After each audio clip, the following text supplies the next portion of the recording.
Sa unang hirit, bisyong totoo ang unang hirit, ang saya-saya. Matapos maging usap-usapan sa mundo ng showbiz, ang pagkakaugnay ng pangalan ni Rachel Ann Go kay Cesar Montano, may bago na naman ngayon na link sa Young Diva. Sa isang promo launch kasi na album ni Rachel, nakita ang tinuturong lalaking malapit daw ngayon sa puso ng dalaga, si Andre Felix.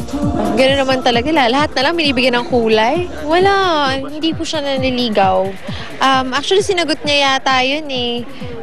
Sinabi niya na support lang para sa akin. So yun, hindi naman ibig sabihin na bigyan ng flowers, naniligaw na. So hindi pa nga raw handa si Rachel na pumasok sa isang bagong relasyon. At kung makakatagpo raw siya ng lalaking mamahalin, ito raw ang mga katangian na gusto niya ditong makita. Basta makajos, oo. Yun yung importante talaga kasi pag makajos ka, lahat na nandun na sa lalaki. So, hintay na lang natin yung perfect timing ni God. So, ayun. At zero man daw sa love life, bongga naman ang career ni Rachel ngayon. Isa kasi siya sa mga napili na maging mentor sa pinakabagong singing search ng Kapuso Network, ang Protégé. Siyempre, nakaka-overwhelm yung pakaramdam and nakaka-pressure din. At the same time, hindi lang ko nga yung pinakabata. At napili ako dito. Sobrang thankful din ako dahil kumbaga pinagkatiwalaan ako ng GMA to be part of this and to be one of the mentors. So yun, nakabahan na ako ngayon pa lang. Ay, nalilig. Wow, good luck sa love life ni Rachel Ann Go, di ba? Hanap din siya talaga. Oo, na magmamahal sa kanya. Siyempre. Oo, eto naman talagang minamahal namin ang ginawa mo, mga kapuso. Tamang-tama ngayong holiday, mapapanood nyo na ang iba pang nakakainggit na video sa naging tour ni Lynn Cheng. Yes! At this time, mapapakita naman sa atin ni Maring Lynn kung paano siya nakapamasyal. Paikot-ikot lang naman siya ng isang bus. Literal, Mari, paikot-ikot lang. Lugar yun eh. Hop-on? Hop-on yun. Hop-on? Hop-on. Kaya panoorin natin ang mga adventures ni Lynn sa City of Lovers, Paris, France. Love you, Paris. Miss you. Bring us there, please.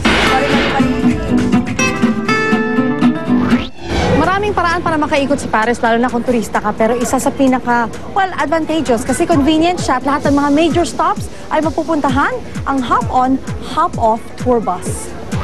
Dito, sasakay ka sa isang double-decker bus na tinatawag nilang loop tours o paikot-ikot lang sa bilang na lugar.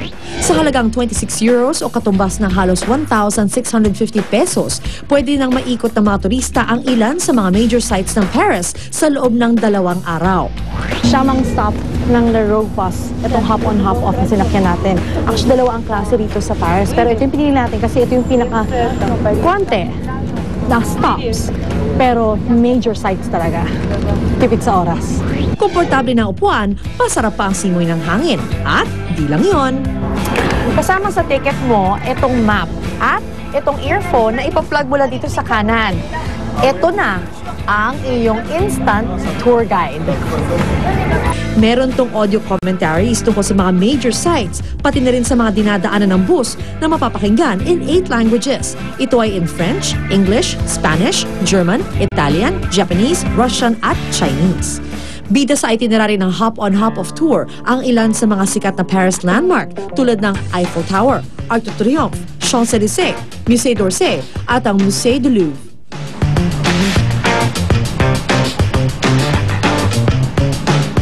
At habang nag-aantay sa darating na bus, pwede kang magliwaliw, kumain sa cafe, at mamili ng mga souvenirs.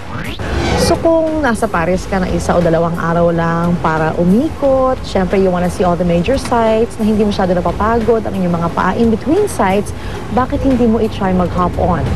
Para you can hop off anytime.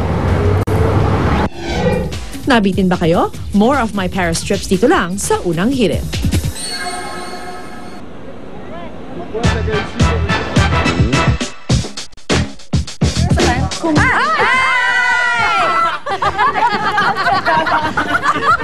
Namin yung hop-on, hop-off. Sobrang worth talaga siya.